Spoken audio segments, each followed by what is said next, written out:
There's a saying, never meet your heroes because they'll break your heart. From the moment I remember, I wanted to be a baseball player. It was the American dream. I got kicked off the team for smoking weed. It was a disaster. My plan was go into medicine. The Belize School of Medical and Performing Arts. What is Florida about? It's about vanity and sex. It was a perfect place for the anti-aging movement. Especially down here in Miami, everyone wants things now. There's almost no regulations. You'd have people who pretended to be doctors, giving all types of medical advice. He had a white lab coat that said Dr. Tony Bosch. He had a stethoscope around his neck. Yeah, I assumed he was a doctor. Hello and welcome to the Matt's Movie Reviews podcast. I'm your host, Matthew Pejkovic, and this is episode number 204.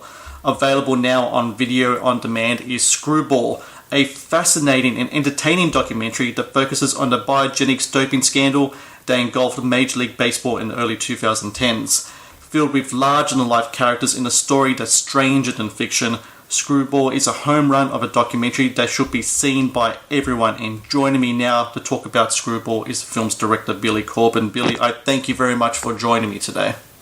Well, thank you for inviting me. Look, when this story first came out, the whole biogenic scandal, Alex Rodriguez, PEDs in baseball, it was a huge story. What was it about this story that made you want to dive even deeper and make a documentary about it? Well, our company, Raconteur, is headquartered in Miami Beach, and we've kind of built our careers and our brand, if you will, on colorful tales of Florida fuckery.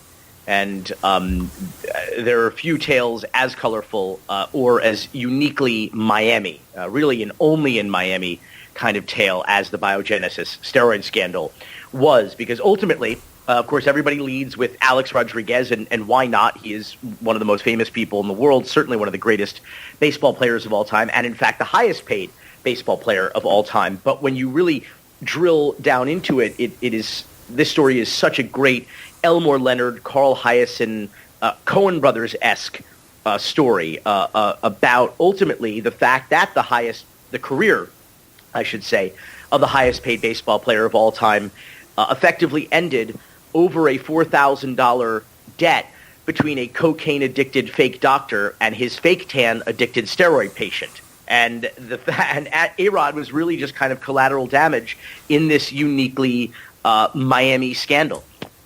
When it comes to this film, it's one that's filled with characters. I mean, Tony Bosch, the doctor that you reference, I should use that term really loosely here.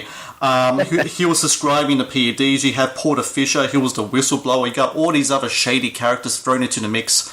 Major League Baseball, baseball players. I mean, it's such an incredible array of characters that came meshed up into this story. When it came to talking to Tony Bosch and Porter Fisher, who were the central kind of talking heads in your movie, how easy was it to get them to talk about their experiences with this whole scenario that happened with them?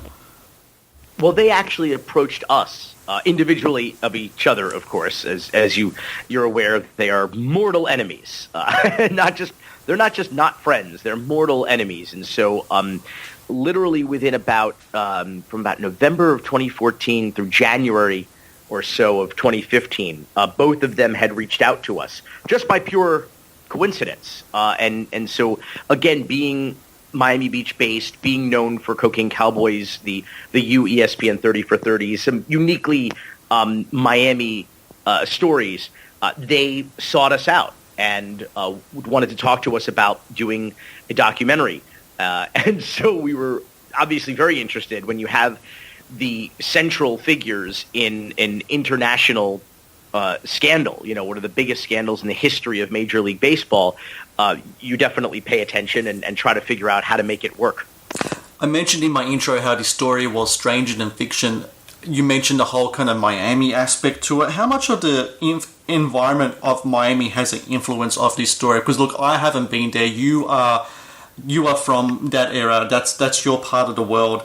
When I look at this movie, when I see other certain stories, movies, etc., I come across with a certain feeling of seediness when it comes to the area. Is that some sort of like bigotry on my part when I look at it? Is there something in the water, so to speak, in that area that kind of brings forth these type of characters? Yeah, it shows your bigotry and your accuracy. I will say in that Miami has earned its reputation, I'll say, and my shorthand for people who've never been here or who are trying to understand it is that it is known as America's Casablanca for a reason. There's there is an idea that or saying I'm fond of that. L.A. is where you go when you want to be somebody. New York is where you go when you are somebody, and Miami is where you go when you want to be somebody else. It's always been a sunny place for shady people, and there is a level of permissiveness here by virtue of the fact that we have a transient population and a lack of institutional memory. If there's any place that will repeat its mistakes for profit, Miami is that place. Really, the whole state of Florida is that place. And the reason why I think so many of the stories that we do here are, they're stranger than fiction and larger than life, but they're also not provincial. They really do seem to travel well and be of great interest to people all over the country and, in fact, all over the world is because really the Miami of today is the America of tomorrow. So there's a lot to learn about the country and about the world, I think, from what happens here in Miami. The story, it's so fascinating to watch, but at the same time, you can't help but be amused by it because there seems like an inherent silliness to what is happening with these guys. It's like the whole tanning thing combined with baseball. It's such a fantastical kind of thing. And I think what really brought out the silliness about it is that you guys used children as to do the reenactments of these characters. Usually, other documentarians will use actors, etc. You had child actors do it. Was that something that just came across naturally? Did you look at it and like these guys seem like they're in like grade school and they have the maturity level of that? Let's use kids to kind of personify that. Was that where that kind of thing came from? Absolutely. First, there was the challenge, of course, that we needed to do recreations and reenactments of some kind because a lot of these dealings occurred in shady clinics or in bars or nightclubs or locker rooms or hotels. There's no footage that exists, archive footage or B-roll of that. So we knew we were going to have to film something and hire actors to do it. And because of the fact that everyone in this story seemed to have acted like a child, as you said, totally immature, totally irrational, emotional, petulant decision-making. And I thought it would be a good idea that all of the actors recreating these scenes would be 8, 9, and 10 years old, but that we'd shoot it otherwise pretty straightforwardly. They would have beards and wigs and lab coats and pinstripes and police uniforms, but we shoot it all on actual locations. In fact, some of them we shot at the real locations that the events took place at in the actual story. So there was a dedication both to absurdity but also to accuracy, and I think that balance is what makes it kind of even more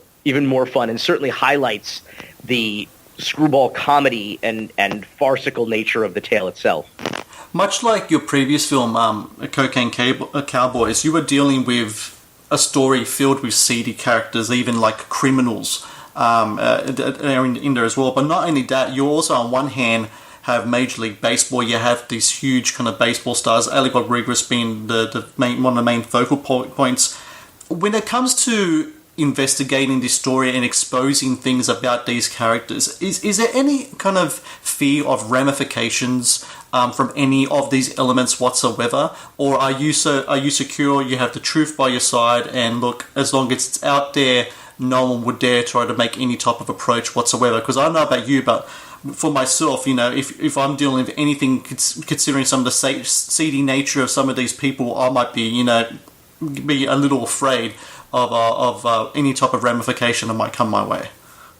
Well, I'll say from both Tony Bosch and Porter Fisher, our primary interview subjects, there were some very disturbing stories of physical threats being made against them back in 2013 and 2014 when the story itself, the scandal itself was playing out, and so that was a real concern going in. But enough time I think has passed at this point, along with the fact that, as you said, we did have truth on our side here. But really the thing I think we were most concerned about is that we were dealing with moneyed and litigious individuals and organizations, specifically in Alex Rodriguez and Major League Baseball, who really stopped at nothing, and both spent untold millions of dollars as this scandal was playing out to really destroy each other in that process. And so we were meticulous about our research and about the accuracy and about our facts. And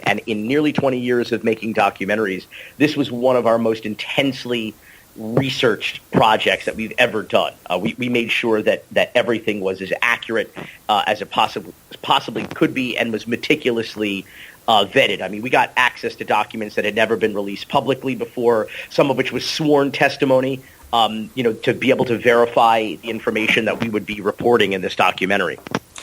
When it comes to the whole issue of PEDs, in the things associated with that human growth hormone, for etc., we know in the sports world, Major League Baseball especially, it's become very prevalent. I mean, there was a steroid scandal even before this steroid scandal. I mean, it seems like one's just stacked upon the other. You also work in the entertainment industry. How prevalent is this stuff in, say, the film industry as well, especially with actors and actresses who have to put together a certain body image and put themselves on screen? I mean, is doping in that scale also pretty big in that industry that you know of? Well, I make documentaries. I'm not really in the Hollywood world, so to speak, but I would think that in any industry, whether it's entertainment, modeling, certainly in professional sports, when your livelihood is so inextricably linked to your physical condition, your appearance, your ability to perform physically, I would think that people are looking for every advantage and any advantage. And in the case of athletes, when you get injured, your goal is to heal as quickly as possible and get back to work. And so when they look at testosterone, human growth hormone, in many cases they're looking for ways in which they can overcome injury and return to the field. So you are looking for people that yes, they may be in some cases banned substances within their sports. But in the case of human growth hormone and testosterone, if you have a legitimate doctor, which was not the case here in the Screwball story, but when you have a real doctor prescribing it to real patients, that's completely legitimate. Of course, in the world of professional sports and baseball in particular, you have contracts and rules within the leagues, that disallow certain substances and don't allow the players to take it. But yeah, I mean, I think when your physical appearance and your physical condition and ability to perform at peak levels, if your livelihood relies upon that, you're going to look for every advantage. And Florida is one of the anti-aging clinic capitals of the world. And so Miami is a good place to come to if you're looking to quietly obtain the substances that will get you that advantage. When I watch your films, what I really love about them is the energy that they have. They pop.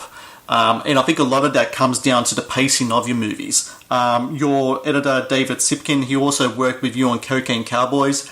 When you guys have all your footage, you're in the editing suite, you're putting everything together, how important is pacing to your movies? Do you guys have some type of philosophy and methodology when it comes to crafting your films and putting them together? Well, timing is everything. And I think that includes, of course, delivery of storytelling, and of course pacing is a huge part of that. I think some stories need to move a little bit quicker than others. You really have to serve the story in that regard. And a great many, and there are moments where I think we have to, if not apply the brakes, certainly take our foot off the gas, because there's a lot of very confusing elements in Screwball that we need to explain, kind of back up and illustrate for the audience exactly what the hell happened here, because it gets a little peculiar, especially because when you have characters that are acting possibly in contravention of their best interests, it's even that much tougher to understand the logistics of some of this. So I think you just have to look at the particular story that you're telling and keep in mind the fact, though, that even documentaries, the definition that I use is the creative interpretation of reality.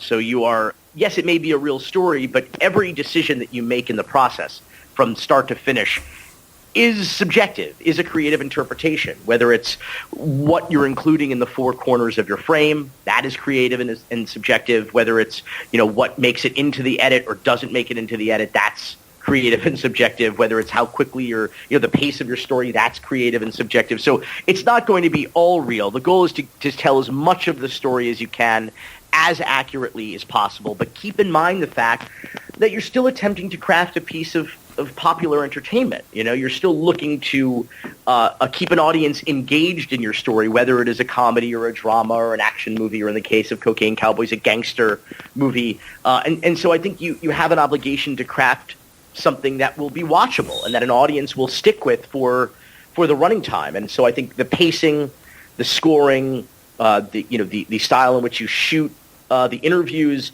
the methodology and aesthetic of the motion graphics, I think all of that comes to bear, and I think the audience is, whether they know it consciously or not, is judging you and judging the project on all of those factors and how they blend together. So sometimes we'll find that stuff is working too fast, and we'll kind of reel it back in a little bit, because especially in a comedy, timing is so crucial, and so we spent a lot of time dealing with that and working with that. And you guys did a really good job with that as well, and that's why one of the things I really loved about this movie.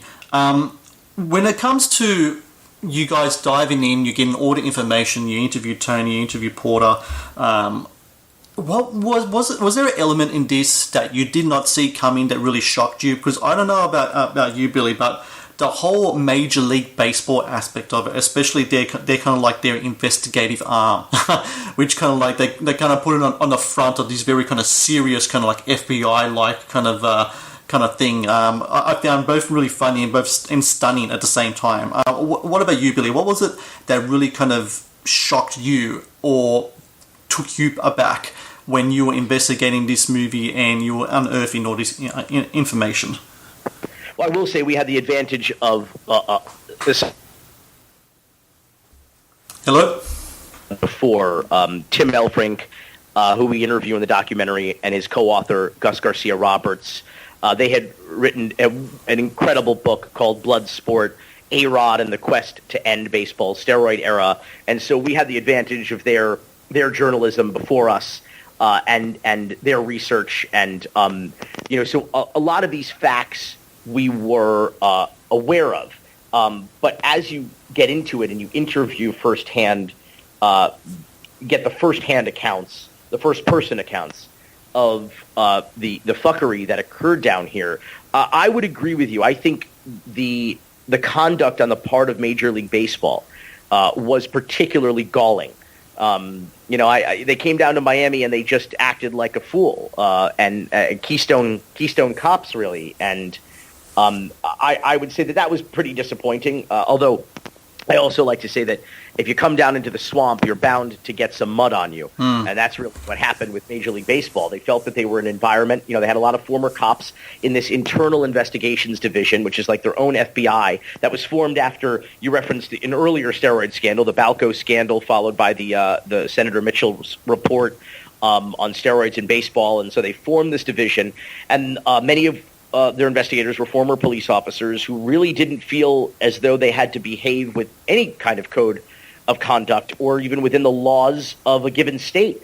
We have an investigator, formerly of the Department of Health in the state of Florida, who specifically cites laws that were broken by Major League Baseball's investigators here in the state of Florida, for which they were never charged or prosecuted or held accountable for. I mean, Major League Baseball's investigators having affairs with nurses from one of Tony Bosch's clinics, when you have them turning over cash in bags to convicted felons in diners from some slush fund to buy stolen medical records.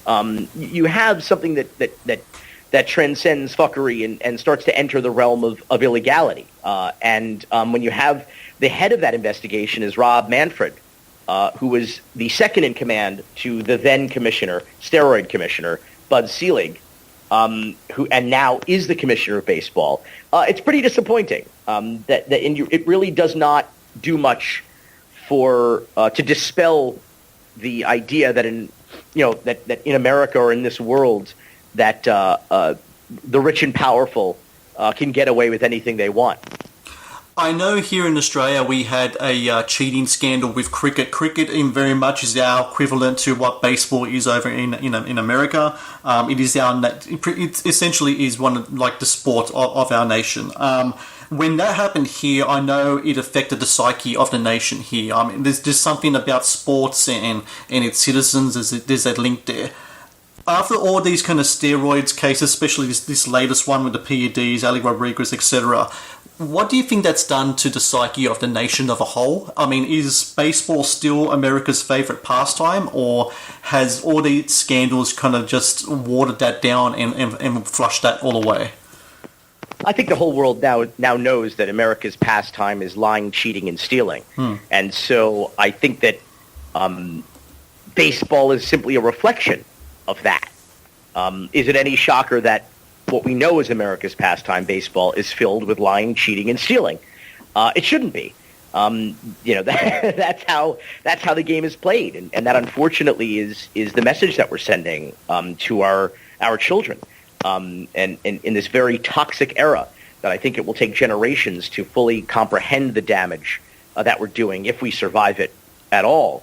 But I really see A-Rod and Major League Baseball as a kind of microcosm of the state of America right now, or reflects what I call the new American values. And what I mean by that is I was at a Q&A. Brian Blanco was there. Brian Blanco is the young actor. He's 10 years old, who plays Tony Bosch in the reenactments. Yep. And someone in the audience asked us a question about the moral of the story. What do we intend the audience to take away from Screwball and talk about? And so Brian raised his hand to respond to the question, and he said, I know, the moral of the story is lie, cheat, and steal, and that's how you win and get rich. And I was like, oh, shit. It's one thing if I say it. It's another thing hearing it come from a 10-year-old child. And I think those are the new American values, that we are teaching our children. Lie, cheat, and steal, kids, and you could be the highest paid baseball player in history. Lie, cheat, and steal, kids, and even after you're disgraced in a steroid scandal, you could marry J-Lo, get a multi-million-dollar announcing job in the sport, and live happily ever after. Lie, cheat, and steal, kids, and you could be the commissioner of baseball. Lie, cheat, and steal, and you too can be president of the United States. And we're as the president says, MAGA. Let's make A-Rod great again. And that's all Screwball. That's all we're trying to do with Screwball, is make A-Rod great again.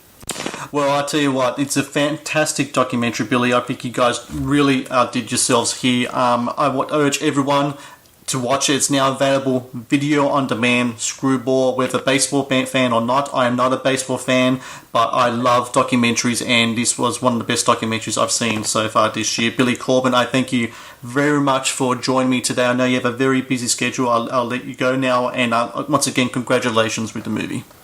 Well, I'm not a cricket fan, but I really enjoyed this, and thank you so much for having me and for getting the word out about the movie. I really appreciate it.